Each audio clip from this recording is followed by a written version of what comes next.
peu plus sur ton parcours et puis pourquoi la confiance? Effectivement, comment tu l'as rencontrée? Qu'est-ce qui a fait que c'est moteur pour toi aujourd'hui? J'ai fait des études de management en France et aux États-Unis, à la suite de quoi j'ai créé une première entreprise quand j'avais 23 ans, et pour aider à l'éducation des patients souffrant de maladies chroniques et de longue durée. Je n'en dirais juste un mot, c'est que cette expérience de près d'une quinzaine d'années m'a amené à m'intéresser, à découvrir le champ et la place des croyances dans les comportements humains. Donc ça, c'est un point important parce que ça a un lien direct avec la question de la confiance. Plus récemment, enfin à partir de 2002-2003, j'ai lancé et démarré une deuxième activité professionnelle. J'ai démarré un cabinet de conseil en conduite et accompagnement au changement. Le hasard a voulu que mes clients soient non pas tant des grandes entreprises comme je le pensais, que des grandes administrations publiques, des ministères, des gouvernements, des collectivités territoriales, et ce en France, mais aussi en Europe et à l'international. Et en 2007, j'ai produit un livre qui s'appelle « Réussir une réforme publique » et en sous-titre « Surmonter ses peurs et croyances qui bloquent le changement » aux éditions Duno. Et la conclusion de mon livre à l'époque, en 2007, c'était que de ce que j'avais pu observer des organisations, et organisations amenées à conduire des réformes, des changements de toute nature, des transformations souvent très complexes, ce que j'avais pu observer, c'est que ce qui freinait la réussite de ces transformations, quelles qu'elles soient, c'était bien souvent une absence de confiance, pour ne pas dire même une défiance généralisée ou carabinée, si je puis dire. Et cette défiance, souvent naît au plus haut niveau des institutions, au sein des équipes gouvernantes, pour ce qui est des gouvernements, entre les ministres, leurs cabinets et les hauts fonctionnaires. Défiance du politique vis-à-vis de l'administration et réciproquement. Mais dans les entreprises, on peut voir la même chose au niveau de comité de COMEX, comité de direction, etc. Le problème, c'est que quand la défiance se développe ou démarre très haut dans une hiérarchie, elle va insidieusement se diffuser à tous les niveaux des hiérarchies, jusqu'au terrain et jusqu'aux bénéficiaires, aux clients, aux usagers, etc. Et ça, j'ai pu l'observer en permanence. Simplement, à l'époque, 2007, j'observais cela, j'intuitais cela, mais je n'étais pas capable d'agir concrètement dessus pour remettre de la confiance là où elle manquait. Et du coup, comment tu es passé de ce constat-là à concrètement pouvoir œuvrer et agir sur la confiance? Eh bien, il s'est écoulé 5 ans supplémentaires. Cette idée, cette notion, cette prise de conscience a mûri dans mon esprit de 2007 à 2012. C'est en 2012 que ce que je vous dis là en quelques minutes, eh bien, je l'ai partagé avec une vingtaine de personnes de mon entourage, de tous horizons, des chefs d'entreprise, des politiques, des journalistes, des hauts fonctionnaires, des syndicalistes, des gens de droite et de gauche politiquement, qui m'ont dit « Ah mais oui Pierre, bien sûr, tu as raison, il y a un vrai momentum autour de cet enjeu sociétal qu'est la confiance. » Et nous avons créé ensemble donc ce qu'on appelle un think tank, qui s'est appelé l'Institut Confiance, et que j'ai animé à bout de bras, si je puis dire, pendant 3 ans, mais qui, heureusement, a mobilisé une centaine de personnes, d'experts et de participants de tous horizons, extrêmement pluridisciplinaires, ce qui lui a donné, je crois, beaucoup de richesse, et qui nous a amené à engager un travail sur qu'est-ce que c'est que la confiance, quand on parle de ce mot qui reste effectivement, comme tu le disais tout à l'heure, un mot valise, un mot très générique, dont on a du mal à comprendre le contenant finalement et les composantes. On a essayé de comprendre de quoi s'agit-il, quels sont les types de comportements ou d'attitudes qui, mis bout à bout, contribuent à créer ou à renforcer une culture ou des pratiques de confiance, ou à l'inverse, à générer de la méfiance, voire même de la défiance. Et donc, on a fait ce travail de manière très scientifique, aussi scientifique que possible et systématique, en créant 6 groupes thématiques pour travailler sur des sujets précis. Je ne vais pas tous les énumérer, ces groupes, mais je vous en cite quand même 2 ou 3. Il y avait un groupe qui s'appelait « Confiance et gouvernants, politique, médias et citoyens », un groupe qui s'appelait « Confiance en la science, confiance en l'avenir », un groupe qui s'appelait « Confiance, management, évaluation, dialogue social », plus donc 3 autres groupes sur 3 autres thèmes.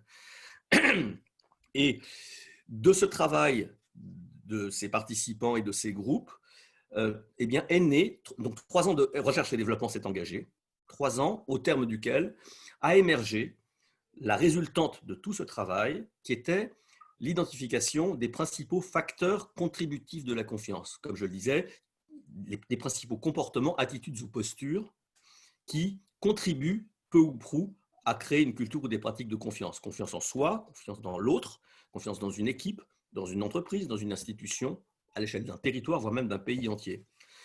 Et donc, on a modélisé comment dire, ce modèle, on a modélisé ce modèle, on a modélisé ces comportements et ces attitudes sous forme d'un arbre qu'on a appelé l'arbre de confiance. Alors Sylvie, on voit pas le PowerPoint. Je voudrais juste que tu nous dises comment ils ont travaillé. Pourquoi cette question? Parce que c'est pour faire le lien entre le concept et Ah oui, l'aspect très concret. oui, oui, Comment oui, oui, oui. comment les groupes ont travaillé pour trouver ces facteurs? Alors, effectivement, ces groupes n'ont pas travaillé de manière totalement conceptuelle. Ils se sont, chacun des groupes a travaillé à partir de ce que nous appelons, nous, des cas de confiance, non pas des cas de conscience, mais des cas de confiance, qui sont des études de cas spécifiques que nous avons dépiotés, si je puis dire, que nous avons désarticulés ou creusés pour en comprendre les fondamentaux en termes de ressort de confiance ou de défiance. Et je vous donne un seul exemple, parce que ça va nous renvoyer à notre sujet de la pandémie du Covid-19. Eh bien, à l'époque, donc 2012, nous avons travaillé sur la pandémie liée au virus H1N1 en 2008, qui est apparu en 2008. Et c'est ça qui est ça a été un des sujets que nous avons détricoté, si je puis dire, pour essayer de comprendre les ressorts de la confiance ou de la défiance et ces enjeux, bien sûr, sur les politiques menées à l'époque. Ce qui est intéressant juste de noter, d'ailleurs, petite parenthèse, c'est amusant de voir que ce thème de la pandémie avait été choisi non pas par le groupe de l'Institut Confiance qui traitait des questions de Santé, confiance en la science, confiance en l'avenir, mais c'est le groupe Confiance et gouvernants politiques, médias et citoyens qui s'était emparé de ce sujet de santé publique, finalement. Ça, c'est intéressant. On voit que c'est donc la santé, c'est pas qu'un problème de médecin, c'est vraiment un problème de gouvernance collective, finalement, beaucoup plus large. Donc, c'est révélateur et puis ça a un côté systémique et ça permet de se positionner bien au-dessus des problématiques tout en allant au fond et sur le concret. Est-ce que tu peux nous expliquer comment il fonctionne cet arbre, ce modèle? Absolument. Absolument. Alors, donc on va le voir tout de suite. Si tu peux, Sylvie, avancer là dans les slides. Je te remercie. Voilà, alors bon là c'est simplement, c'est un certain nombre des membres de l'Institut Confiance, mais on ne va peut-être pas s'arrêter dessus. Donc voilà, donc cet arbre, comme vous le voyez, il est composé de 7 pièces de puzzle dans son feuillage, chacune correspondant à un de ces facteurs de confiance. Et on va les analyser rapidement les uns après les autres. Comme vous le voyez, ils sont présentés sous forme de pièces de puzzle. Et si c'est un puzzle, ce n'est pas par hasard, ce n'est pas uniquement pour faire joli, c'est parce que, comme vous le verrez, tout réside, toute la subtilité, si je puis dire, et la complexité du sujet de la confiance réside dans l'articulation qu'il y a entre ces facteurs, les rapports de causalité qui peuvent exister d'un facteur sur l'autre, les incidences qu'il y a, et c'est tout ça qui fait que pour comprendre sur quoi il faut agir pour renforcer la confiance, il est important d'avoir cette vision à la fois analytique et systémique du modèle et du système, enfin du modèle de la confiance. Voilà. Alors, un petit mot, pardon, simplement, en termes de vocabulaire. Nous avons chez Trust Inside et tous ses partenaires un mot, nous utilisons un mot très fréquemment, en permanence, pour signifier ces différents facteurs. On ne parle pas de facteurs de confiance. Nous, on utilise un terme un peu plus élaboré, si je puis dire, qui est le terme de habitus de confiance, H-A-B-I-T-U-S. Alors, ce mot latin, mais d'origine même biblique, c'est un mot qui a été popularisé par le sociologue que beaucoup d'entre vous connaissez, qui est Pierre Bourdieu, et qui signifie, en gros, dans les grandes lignes, un habitus, c'est un comportement ou une attitude qui trouve son origine dans un héritage social ou culturel ou dans des croyances. Donc, voilà, donc nous avons là les 7 habitus de confiance qui ont émergé de ce travail et qui, dans notre analyse et dans notre expérience, et très sincèrement et sans vouloir sembler trop prétentieux, depuis, et j'y reviendrai, depuis 2013, depuis 2014 maintenant, nulle part dans le monde, et je dis bien dans le monde, on ne m'a dit non, tel ou tel habitus n'a aucun sens, que ce soit en Afrique, en Asie, aux États-Unis ou ailleurs. Il semblerait qu'on ait là 7 facteurs de confiance qui soient relativement, unanimement reconnus comme tels. Voilà. Et ensuite, on verra où se situent les nuances, parce qu'évidemment, ce qui est vrai en Afrique dans les comportements et le rapport à la confiance n'est pas la même chose qu'en France ou qu'aux États-Unis. Mais ça, on y viendra, ça se situe ailleurs. Voilà, alors, si vous en êtes d'accord, on va donc analyser un petit peu ces facteurs, avant ensuite, je précise, bien sûr, puisque c'est quand même l'objet de notre sujet, de voir en quoi il constitue une grille de lecture intéressante par rapport à la situation post-Covid que nous connaissons aujourd'hui et que vont connaître les organisations, les entreprises aujourd'hui et demain. Alors, le premier de ces habitus, on va les balayer, les lire à partir du haut à gauche. Ça va pour tout le monde? Entre parenthèses, j'ai peut-être pas d'écho d'ailleurs pour l'instant, mais j'espère que ça fonctionne pour tout le Non, monde. non. J'imagine que vous allez écrire des petits mots là. Alors, très bien, ça va? Bon, super. Alors, donc, entrons dans le dur, si je puis dire. Alors, en haut à gauche, vous avez l'habitus qui est la co-responsabilité, la coopération et l'émulation.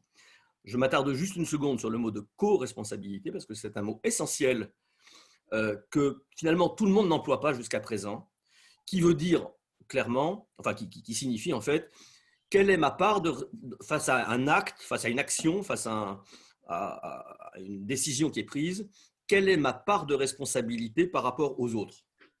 Comment est-ce que je partage une responsabilité? Comment se fait le partage entre moi et les autres dans une prise de décision?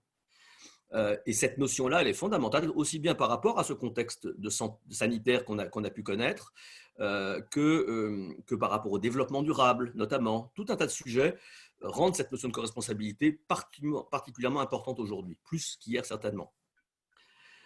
Deuxième habitus, l'empathie, la bienveillance, la reconnaissance et l'acceptation de la différence. Bon là, pas de difficulté à comprendre les termes, a priori. Je dirais simplement, parce que je n'ai pas le temps là du tout, évidemment, de m'appesantir sur chaque notion, ça renvoie notamment au rapport à l'ego de chacun. C'est un sous-jacent, il y a cette notion-là qui est importante. Le troisième habitus, c'est la cohérence entre paroles et actes, la lisibilité, le respect des règles du jeu, l'honnêteté, l'authenticité et la loyauté. Alors, celui-là, il renvoie notamment à comment et jusqu'où communiquer et faire part de nos intentions. Bien souvent, dans la communication, dans tous les échanges qui peuvent exister, on dit une chose et on pense le contraire. Évidemment, caricaturalement, c'est ce qu'on pourrait reprocher à beaucoup d'hommes politiques, à des dirigeants, mais à tout le monde, y compris dans sa vie de famille. On peut à certains moments dire une chose et penser autrement.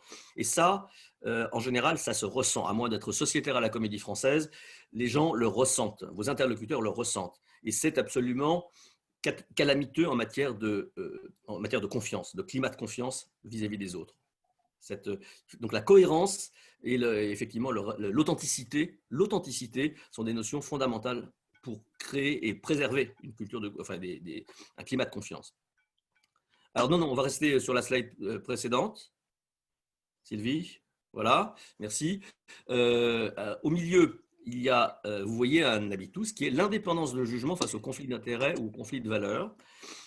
Cet habitus-là, il renvoie à la capacité que nous avons, que vous avez, à faire preuve de discernement, à prendre de la hauteur, notamment lorsque vous êtes confronté à des injonctions paradoxales.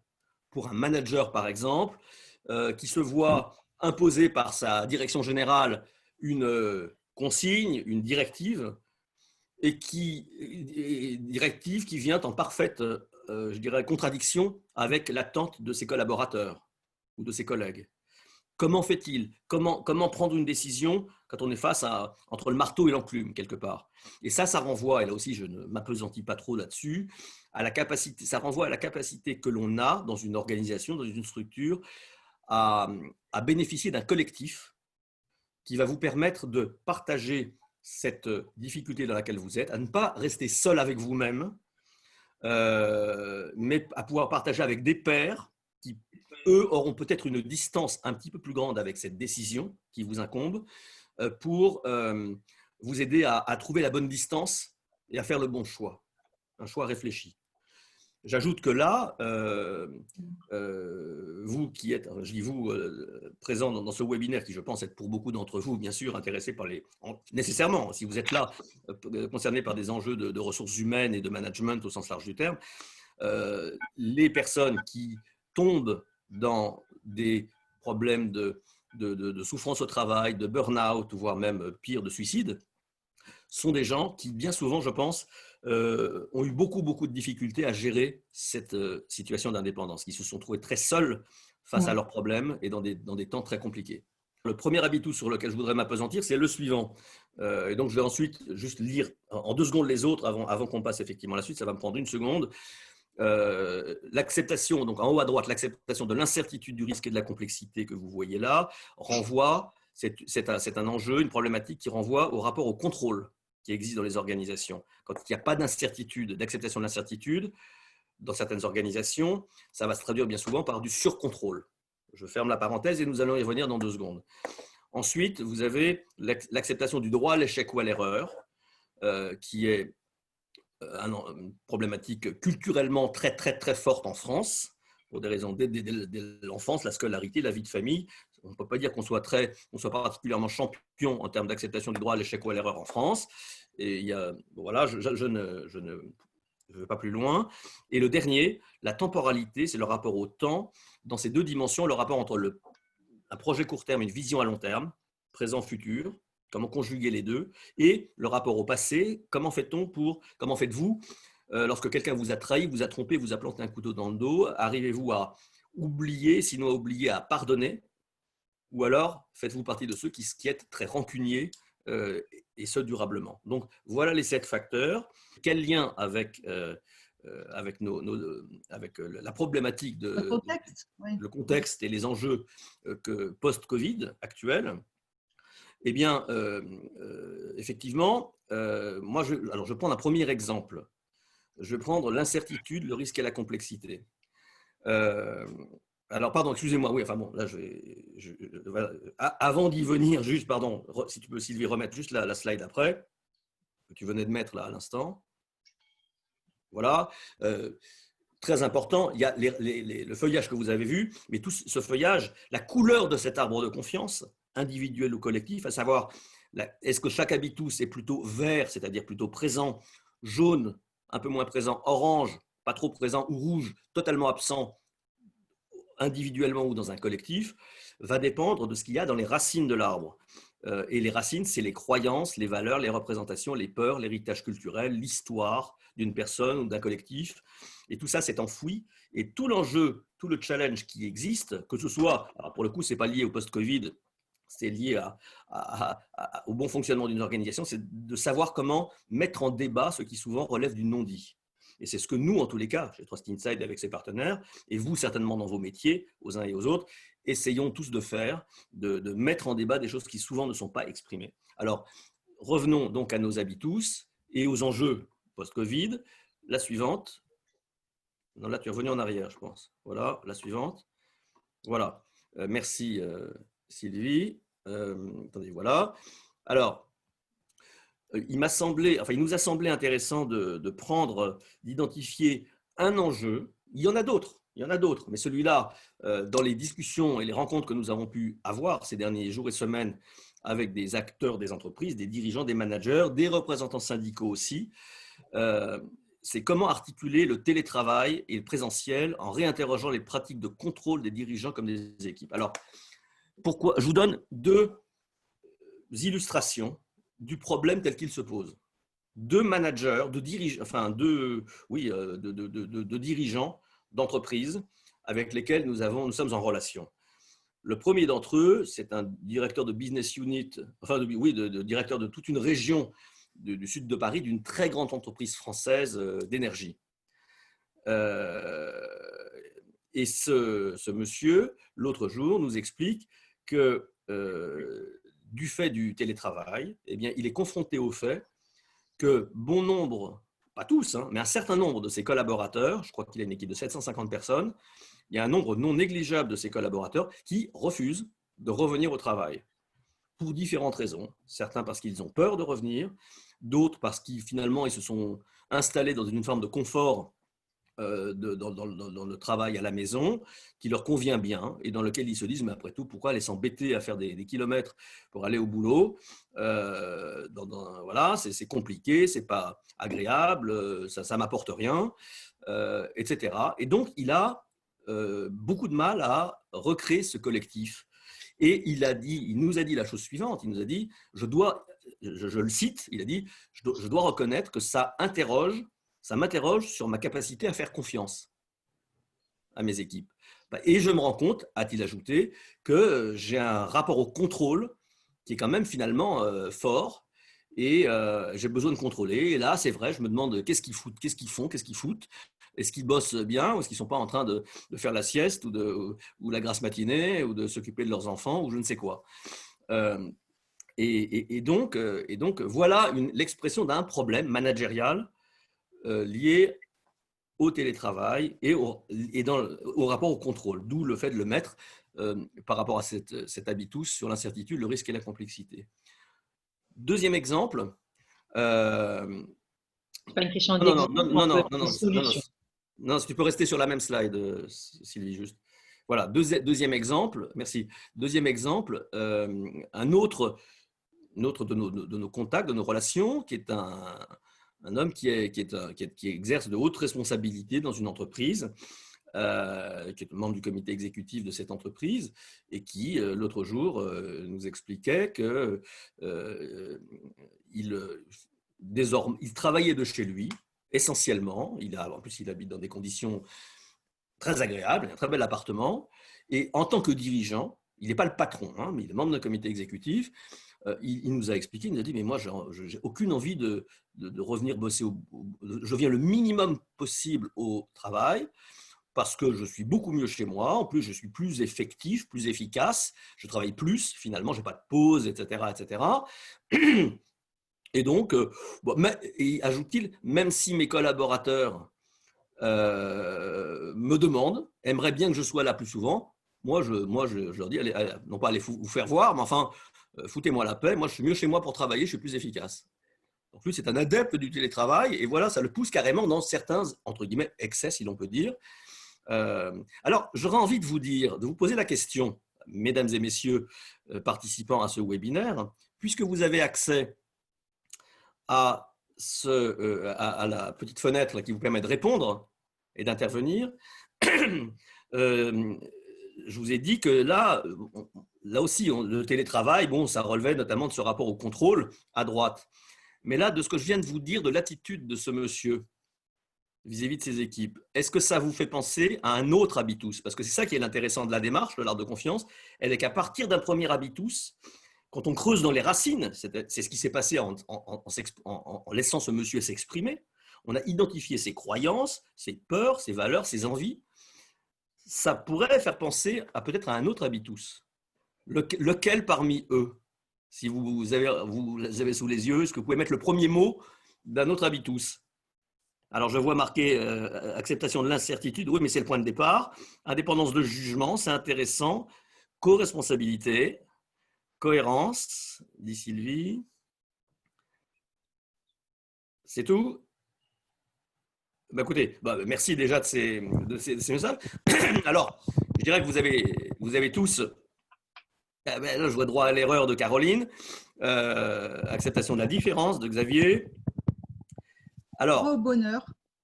Droit au bonheur, oui, c'est vrai, droit au bonheur, oui, quelque part, oui.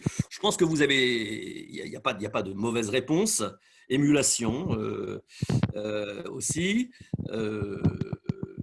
Je pense que vous avez tous raison. À titre personnel, mais ça, après ça, courage, je vois marqué, mais voilà. Mais là, pour le coup, le mot courage n'apparaît pas directement dans un arbre, hein, mais dans l'arbre. Mais en tous les cas, à titre personnel, j'aurais plutôt opté pour co-responsabilité.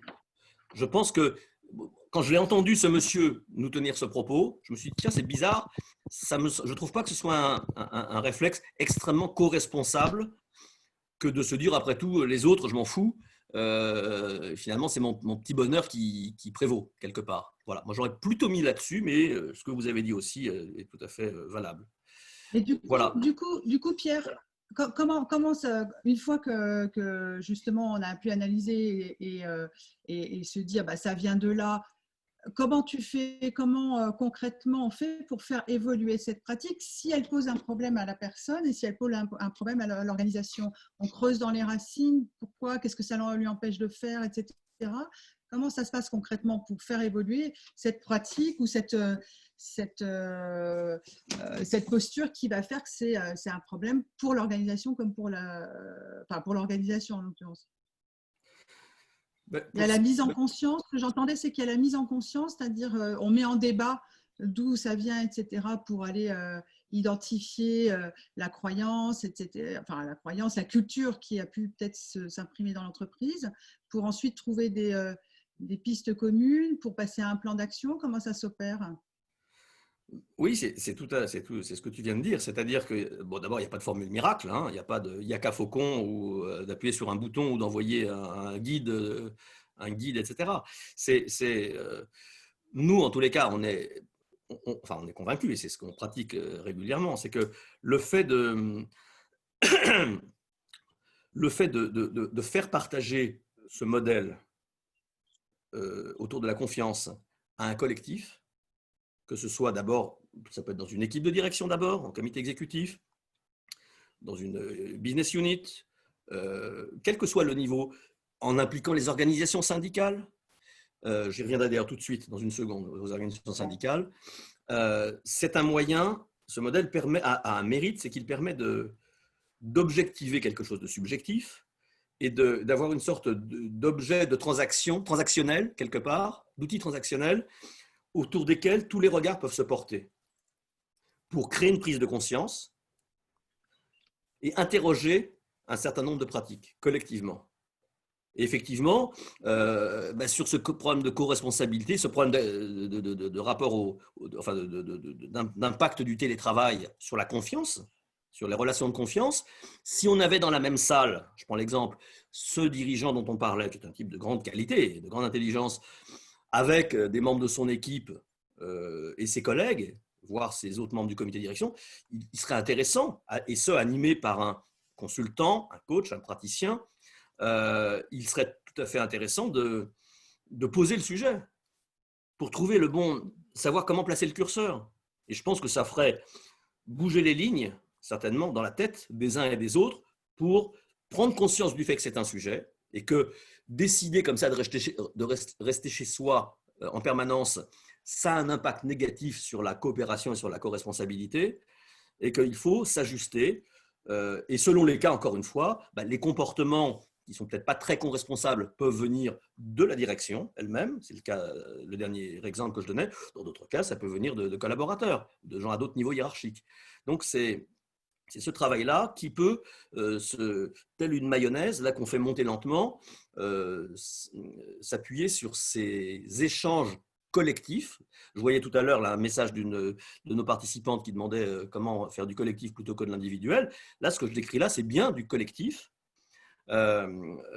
qui peut être complété par des démarches plus individuelles ou de questionnement individuel avec des outils, des baromètres de mesure de la confiance que nous avons élaborés et qui permettent de mesurer la couleur de l'arbre de confiance d'une personne individuellement et qui peut être ensuite accompagné par un praticien de l'arbre de confiance. Sandrine et Sylvie, que vous voyez à l'écran là, sont des praticiennes de l'arbre de confiance, justement. Et je sais que dans notre auditoire, là, il y a plusieurs autres praticiennes et praticiens de France et du plat pays qu'est la Belgique. Nos amis belges sont également présents et je les salue. Catherine, Sophie, notamment, j'en oublie peut-être pas. J'espère ne pas en oublier. Et voilà. Donc, D'accord. Ce que je propose, c'est justement, comme il y a eu déjà une question, c'est de répondre aux questions et puis à la fin, en conclusion, s'il y a des choses qu'on n'a pas pu évoquer, que tu n'as pas évoquées, on les évoque à ce moment-là. Donc, pour répondre à la question de Hélène, est-ce que on peut le poser au niveau… alors, comment ce sujet peut-il être posé au niveau de l'organisation plutôt qu'à un niveau individuel? Alors, tu as répondu avec les baromètres. Peut-être, Hélène, vous pouvez ouvrir votre micro et préciser votre question. Oui, en fait, ma question était est-ce que finalement la confiance, ce n'est pas non plus la capacité à questionner les règles de l'organisation, à faire remonter voilà, les questionnements peut-être individuels au niveau de l'organisation. Est-ce que ce n'est pas la capacité également à dialoguer pour faire évoluer des règles du jeu? La confiance, voilà, moi je la vois aussi un petit peu comme ça. C'est plutôt que les règles soient descendantes. Il doit y en avoir certainement, oui, il faut qu'il y en ait des descendantes, mais qu'il y ait une possibilité aussi de dialogue entre tous les acteurs pour questionner finalement des règles du jeu, des pratiques qui peut-être étaient valables à un moment et ne le sont plus à un autre. Tout à fait, tout à fait. Merci Hélène pour votre question. Absolument, vous avez absolument raison. Ce que vous dites renvoie, d'abord, ça me donne envie de vous citer le fait qu'on a eu la chance, là, hier, pas plus tard qu'hier, d'avoir un long échange avec le négociateur de Force ouvrière chez EDF, au niveau du siège, qui a négocié les accords d'entreprise, l'accord d'entreprise qui vient juste d'émerger il y a 15 jours autour du Covid, de la situation du post-Covid pour tout le groupe EDF. Et on a eu un long échange très, très sympathique et il nous a envoyé l'accord d'entreprise en question. Et en le parcourant, vous avez tout à fait raison, Hélène, ça illustre parfaitement le cas. Cette situation réinterroge l'organisation du travail, les conditions de travail, y compris même les modalités de gratification et de rémunération. Et donc, ça implique de modifier très clairement les règles du jeu. Donc, ça renvoie tout à fait à l'habitus de gauche, en bas, cohérence entre paroles et actes, lisibilité, respect des règles du jeu, très clairement, qui sont modifiées. Et j'ajoute à cela, vous voyez, on fait comme quand je vous parlais de ce lien entre habitus, ça amène aussi, de facto, à réinterroger et probablement renforcer la co-responsabilité, c'est le premier habitus en haut, entre tous les acteurs concernés par cette situation, que sont bien sûr le management, que sont bien sûr les organisations syndicales, mais aussi les acteurs de santé et de prévention, tous les préventeurs. Tous ces acteurs de santé, je pense, du fait de cette situation absolument exceptionnelle, si je puis dire, et dramatique du Covid, a mis en exergue les problèmes de santé au travail et de santé tout court, d'accompagnement par des psychologues. Enfin, il y a tout un tas de choses qui existaient déjà, bien sûr, dans un certain nombre d'entreprises, mais qui sont certainement mises davantage en avant du fait de cette situation. La question, probablement, c'est est-ce que tout cela va retomber tel un soufflet dans 3 ou 6 mois, ou est-ce que ces changements de pratiques, de nature de coopération, d'acteurs impliqués, va réussir à perdurer dans le temps? Ok, merci Pierre. Donc, on a une autre question de Xavier. Xavier, même chose, si vous pouvez ouvrir votre micro et préciser votre question directement à Pierre. Oui, alors ça fait le lien avec la question précédente d'Hélène, mais il n'y a pas de hasard. Les réactions individuelles, encore une fois, et si on prend les racines en fait de l'art de la confiance, on n'est pas dans la tête des gens, on n'est pas dans leur vie. Et ils sont peut-être soumis à des craintes qui ne sont pas les nôtres, et on les juge. On porte un jugement en fait à l'aune en fait de notre propre référentiel, et du coup, ça nous rend jugeants. Voilà. Mais à partir du moment où on se pose cette question, en fait, de se dire en fait, je ne suis pas l'autre et il n'est pas moi, et on a tous le droit en fait à adopter un mode de fonctionnement, de travail qui peut être co-responsable, hein. C'est-à-dire que la distance ne crée pas de la distance dans la responsabilité. Est-ce que ça n'interroge pas très concrètement notre croyance, mais la collective, et qui ne date pas du 21e siècle, sur l'efficacité du travail collaboratif tel qu'on le connaît depuis, presque dire, des siècles en fait. avec une proximité physique qui derrière tire en fait une capacité à contrôler, surcontrôler, etc., mais qui influe aussi beaucoup sur le comportement individuel des gens, sur ma représentativité par rapport à l'autre, mon collègue, comme mon propre responsable. Enfin, et du coup, c'est un modèle en fait qui, aujourd'hui, on l'a vu avec le télétravail généralisé, a complètement, enfin, a un peu explosé, je veux dire, complètement non, mais un peu explosé, où on s'est rendu compte de certains comportements qui, en présentiel, passaient tout à fait, c'est-à-dire afficher, communiquer, surcommuniquer sur ce qu'on fait, voilà, y compris sur ce qu'on ne fait pas non plus. Et en fait, tout ça, ça fait pchit, quoi. Donc, en fait, l'organisation que l'on connaît, est-ce qu'il faut qu'on la retrouve? Et le dirigeant, en fait, auquel tu as eu affaire, qui se pose des questions, et à juste titre, sur son attachement au contrôle, son besoin de contrôle, est-ce que l'idée, en fait, c'est pas de se dire, mais est-ce qu'on ne donnerait pas la chance à un autre mode organisationnel où tout le monde ne serait pas forcément des auto-entrepreneurs au sein de l'entreprise? C'est pas ça le sujet. Mais laissons en fait l'écosystème se constituer de lui-même et aller vers ce qui lui correspond le mieux. Voilà. Jusqu'à présent, on a toujours agi sous contrainte ou par reproduction de modèles. Voilà, sinon je vais. C'est plus qu'une question. Xavier, par rapport à cet exposé, quelle relation vous faites avec un des 7 habitus, lequel vous travailleriez, vous, pour commencer à répondre à ce sujet très, très brièvement, juste le citer. Alors, la base de mon propos, c'est l'acceptation de la différence. C'est-à-dire, okay, je ne suis pas l'autre, il n'est pas moi, et je réagis, je vis les choses, je les juge en fonction de ce que je sais, ce que je suis moi, mais elle est où mon acceptation en fait, de cette différence? Pour agir là-dessus, est-ce que vous voyez un autre habitus qui pourrait être un levier pour agir là-dessus au lieu d'agir directement dessus? Alors, je vais faire une réponse globale. Tous, en fait. Ils sont tous nécessaires, mais y compris redescendre dans les racines et réinterroger nos racines. En fait, la base, elle est là. C'est-à-dire que les habitus, ils se nourrissent des racines.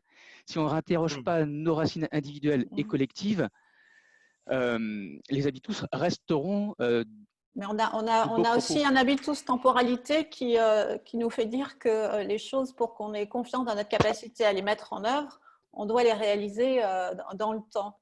Donc Pierre, est-ce que tu as un élément de réponse ou de précision Là aussi, il n'y a pas blanc ou noir, on ne peut pas être dogmatique, bien sûr, sur le sujet. Mais moi, alors pour le coup, ce qu'a dit Xavier me faisait plutôt… Pardon ? Oui, non. Ce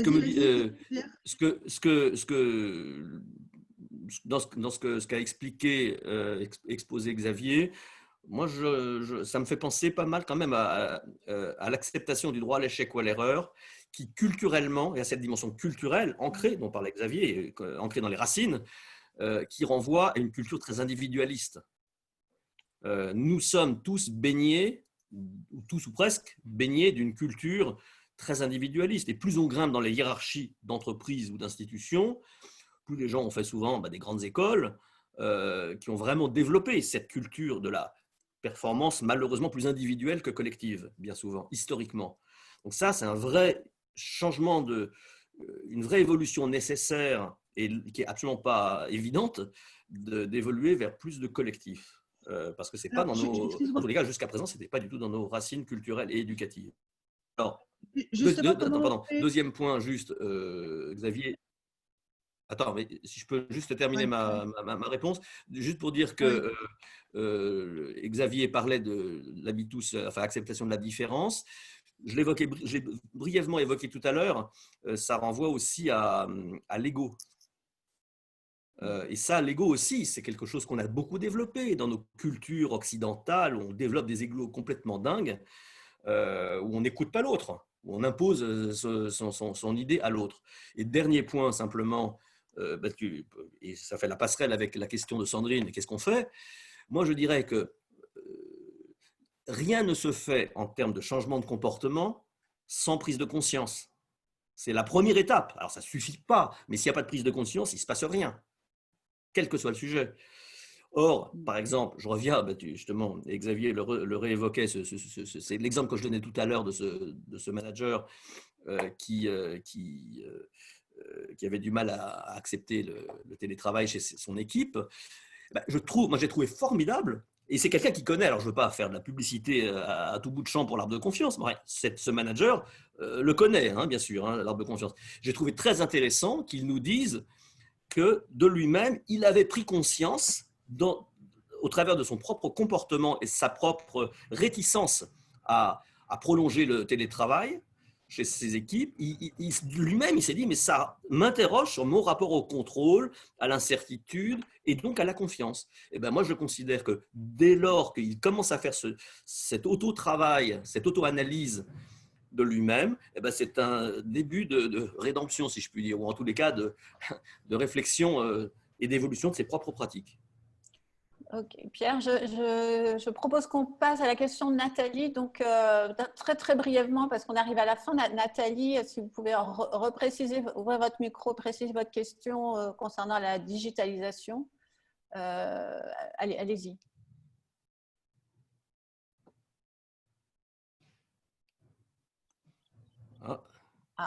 Nathalie aurait-elle quitté la scène? Bon, je crois l'avoir aperçue tout à l'heure. Non. C'est bon. Nathalie, oui, on vous ouvrez, voilà, très bien, on vous entend et on vous voit. Oui, bonjour. La digitalisation de l'entreprise, c'est vraiment un outil qui pourrait permettre en fait de communiquer davantage dans le cadre du télétravail, et donc ça permet à un supérieur hiérarchique à la fois de contrôler, mais ça permet aussi d'échanger, de ne pas couper toute communication, et voilà, ça peut être un outil en fait face à certaines peurs du manager. Alors effectivement, mais comme tout outil, c'est souvent ce que l'on dit. Un marteau, ça peut servir à planter un clou, comme ça peut servir à assommer quelqu'un.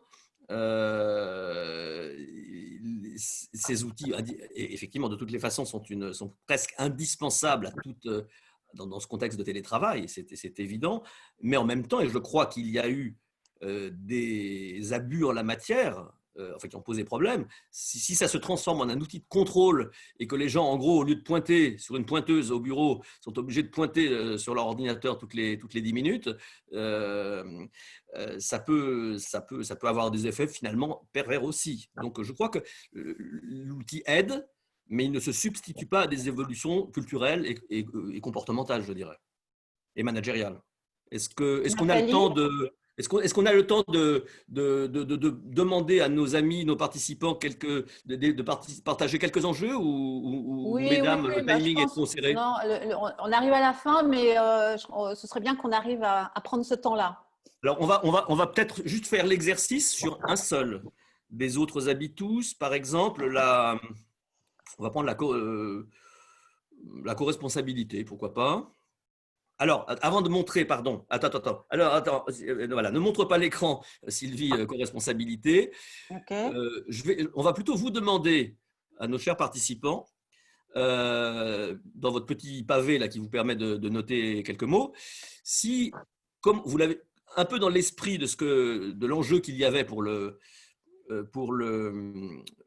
l'acceptation de l'incertitude, on vous posait la même question sur la co-responsabilité, la coopération et l'émulation. J'aurais envie de vous demander quel serait l'enjeu aujourd'hui fondamental dans ce contexte post-Covid pour les organisations et les entreprises. Est-ce que vous pouvez… En général, les enjeux, nous, on les formule par un comment quelque chose. Est-ce que comme ça, en 2 secondes, vous auriez l'idée de… Et vous pouvez nous écrire comme ça, quelques mots, comment, je ne sais pas quoi… autour de la co-responsabilité. Pas facile. Pas évident. Non, mais c'est pour être sûr que tout le monde suive bien et soit toujours bien vigilant. C'est le contrôle de fin de cours. Oui, ça rigole pas. Excusez-moi, je n'ai pas bien compris la question. Vous pourriez répéter, juste la reformuler, s'il vous plaît? Oui. Vous voyez, par exemple, là, vous avez sous les yeux, là, on est sur l'habitus, indépendance de jugement face au conflit d'intérêts et au conflit de valeurs. Oui. Vous voyez à gauche marqué comment prendre en compte les intérêts de la direction et des salariés dans un contexte de crise. D'accord. Si je vous pose la même question pour l'enjeu qui est en haut à gauche, co-responsabilité, coopération, émulation, est-ce qu'il y a une formule d'enjeu, une formulation d'un enjeu que vous auriez envie de proposer, qui vous semble aujourd'hui bien correspondre à la problématique? Alors, intéressant, là, de Claire, là, qui nous. Voilà, alors, attendez, je ne sais pas si vous lisez, tout le monde lit, là? Oui. Alors, Claire propose comment associer. Alors, attendez, c'est parti, mais je ne sais pas si Sylvie, tu le vois. Oui, oui. Si tu peux le relire, parce que c'est Oui, facile. alors, donc, comment associer les intérêts des clients, fournisseurs et salariés dans un contexte de relance? Intéressant, tout à fait. Et là, on a Pascal qui dit comment engager les salariés dans le projet d'entreprise. Oui, d'accord, c'est intéressant aussi. Quelqu'un d'autre a une idée? Il y en a d'autres? Pensez. Xavier, comment repenser la coopération au sein des entreprises? Oui, là, ça va vite, là. Après avoir vécu cet épisode et en tenant compte des aspirations individuelles qui sont apparues. D'accord. Caroline, comment redonner du sens? D'accord. Sophie, comment l'État peut-il accompagner la relance et les travailleurs des secteurs plombés alors qu'il n'a pas nécessairement les moyens sous le coude? Intéressant, d'accord. Donc là, c'est sous l'angle de plutôt, là, ça sollicite plutôt l'État, hein, c'est ce que propose Sophie. Ok. D'accord. Ben, vous voyez, vous avez eu. Oui. Non, Sophie, je trouve intéressant que tu précises en quoi tu fais la relation avec co-responsabilité, coopération en deux mots. Mais ça, je rebondis sur ce que Pierre disait, ou ce que d'autres personnes ont dit sur le fait que, je reprends mes notes, oui, on doit réinventer une manière de travailler, une manière par rapport à notre culture historiquement individualiste, la performance individuelle, l'ego, etc. Et donc, à partir de là, l'État, c'est-à-dire nous, on est co-responsable pour gérer ce tournant dans quelque chose qui est peut-être moins historiquement individualiste, plus collaboratif, sans pour autant faire de la politique. Alors Pierre, juste, est-ce que tu aurais un mot à nous dire pour justement pouvoir faire évoluer la confiance dans les organisations ou même pour chacun de nous? Oui, bien sûr. Donc, alors d'abord, en fait, là, pour répondre à ta question, mais en restant, finalement, en rebondissant sur l'écran là que chacun voit, je pense que moi, ce qu'on peut constater, c'est qu'il y a la confiance, c'est quelque chose de fondamental. C'est un socle de la vie en société absolument incontournable et capital, mais qui est peu travaillé finalement pour l'instant, parce que pour toute une série de raisons. Et je pense d'abord, et entre autres, il y a le fait d'une non-prise de conscience par beaucoup de personnes, y compris de dirigeants, qu'ils soient privés ou publics, du fait que c'est un sujet, on considère que ce n'est pas vraiment un sujet, ou en tous les cas pas un sujet important, et surtout pas un sujet en lien avec la performance de leur organisation et de ses résultats. Ils dissocient totalement les deux, alors que c'est totalement lié. Donc, il y a cette non-prise de conscience de l'importance de la confiance, voire même, si on est un petit peu plus cynique, je pense qu'il y a un certain nombre de dirigeants qui, peut-être, se sont développés sur une culture et des pratiques plutôt de défiance et qui voient d'un mauvais œil le fait de travailler sur le sujet. Bon, ça, on les met, ceux-là, évidemment, on aura du mal à travailler avec eux. Mais tous ceux qui, dirigeants ou collaborateurs ou membres des équipes, etc., syndicats, etc., ne se sont jamais vraiment posé la question de la confiance, eh bien, il faut passer par une phase de prise de conscience. On a employé le terme tout à l'heure.